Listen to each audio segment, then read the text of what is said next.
Essa parte que fala de preparo, né?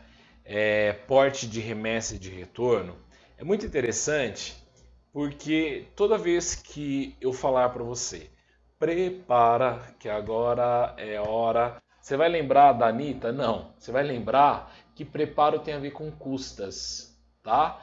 Preparo é o valor, você vai preparar o processo porque ele vai ter custas. E quando você utiliza a palavra porte de remessa e de retorno, é um valor que você recolhe porque o processo vai se movimentar. Está na primeira vara, que vai para o tribunal, do tribunal que volta para a vara. Então, essa parte que nós chamamos de porte de remessa e retorno é pela movimentação.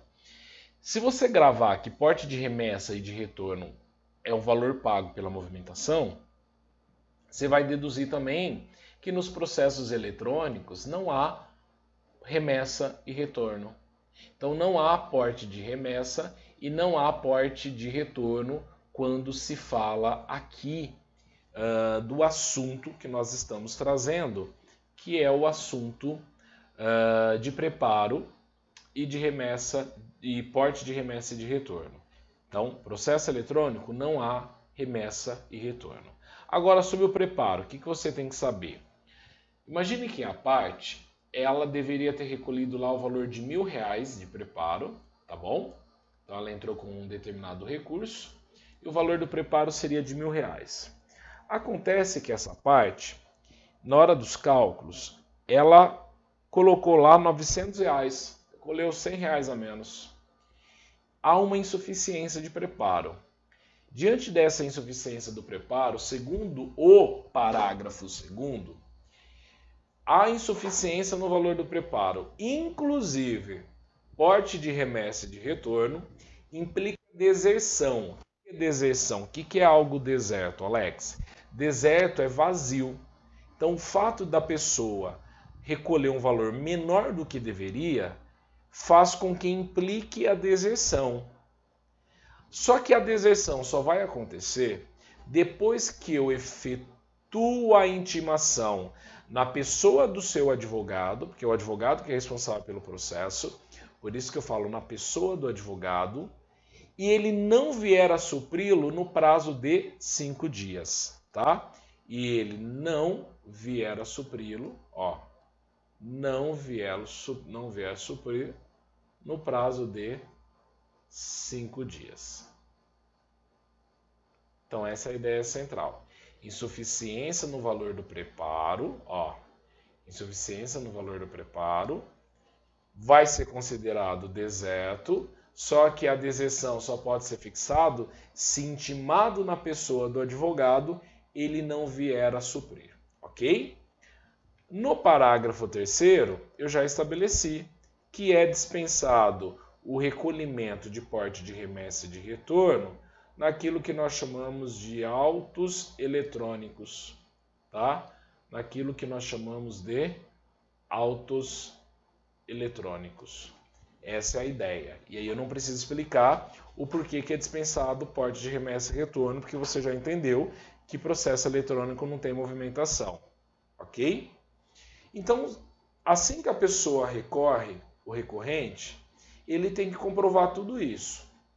Se ele não comprovar na interposição do recurso o recolhimento do preparo, inclusive porte de remessa e de retorno, ele vai ser intimado na pessoa do seu advogado para realizar o recolhimento em dobro sob pena de deserção. Isso aqui você não pode vacilar em hipótese alguma. O primeiro exemplo que eu dei foi, eu fiz a interposição do recurso, deveria ter recolhido R$ 1.000, recolhi 900. O que o juiz faz? Eu sou intimado na pessoa do advogado para cumprir isso em 5 dias. Agora, outra coisa é fazer a interposição de recurso. Eu estou olhando lá a interposição de recurso, a pessoa não fez o preparo. Aí eu vou intimar na pessoa do advogado para que ele realize esse recolhimento em dobro sob pena de deserção. Então não vai ser para ele recolher, vai ser para ele pagar em dobro. Então se era 1.000, agora ele tem que pagar 2.000, tá certo?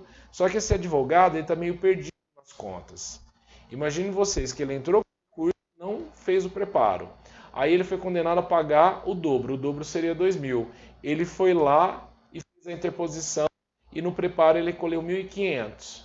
O juiz é obrigado novamente a intimar esse cara para ele completar o que falta? Não, porque já fez isso uma vez, tá? Essa é a regrinha que vem estabelecida aqui no parágrafo 5º. Ele fala que é vedada a complementação se houver insuficiência parcial do preparo, inclusive parte de remessa de retorno, no recolhimento realizado na forma do parágrafo 4º. Porque o cara já errou uma vez e agora eu estou dando uma chance para ele complementar lá. Tá bom? Essa é a ideia central. Provando o recorrente justo impedimento, o relator relevará a pena de deserção por decisão irrecorrível. Então, ó, decisão irrecorrível, fixando o prazo de 5 dias para efetuar o preparo. Então, se foi comprovado que houve um justo impedimento, ele releva a deserção e aí, por uma decisão irrecorrível, fixa-se o prazo de 5 dias para efetuar o preparo. Essa é a ideia estabelecida aí no parágrafo 6º. Tudo bem? Vem comigo no parágrafo 7º. Ele estabelece que o equívoco no preenchimento de guia de custas não implica aplicação de pena de deserção. O fato da pessoa errar no preenchimento não implica na pena de deserção. Cabendo ao relator, na hipótese de dúvida, se ele tem dúvida, intimar o recorrente para sanar o vício no prazo de 5 dias. Tá bom?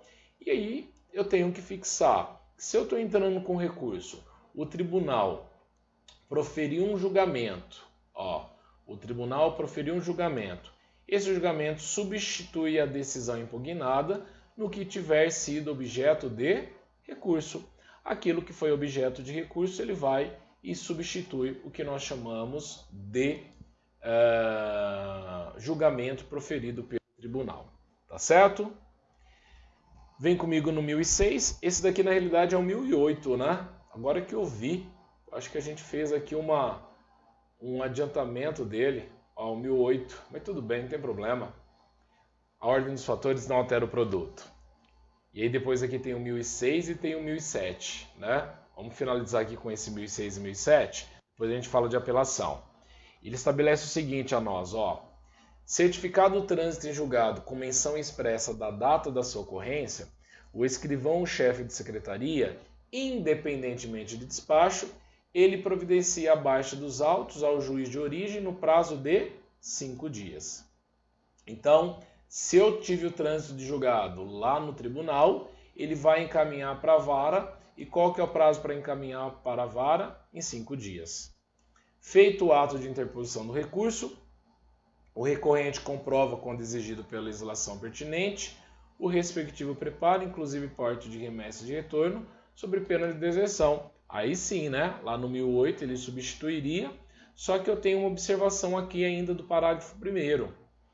Porque o parágrafo 1º, ele dispensa algumas pessoas do preparo, inclusive do porte de remessa de retorno.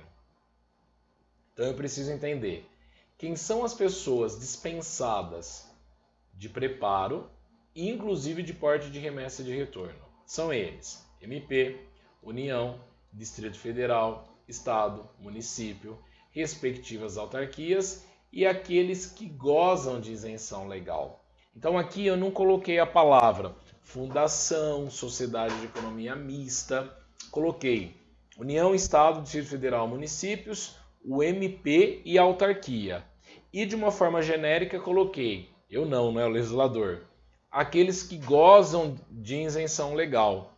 Pode, por exemplo, a empresa pública, como a Caixa Econômica Federal, ter isenção legal? Pode. Mas para uma prova descrevente, eu prefiro que você guarde que é a administração direta, o MP e aqueles que gozem de isenção legal. Melhor gravar aquilo que está genérico, tá bom?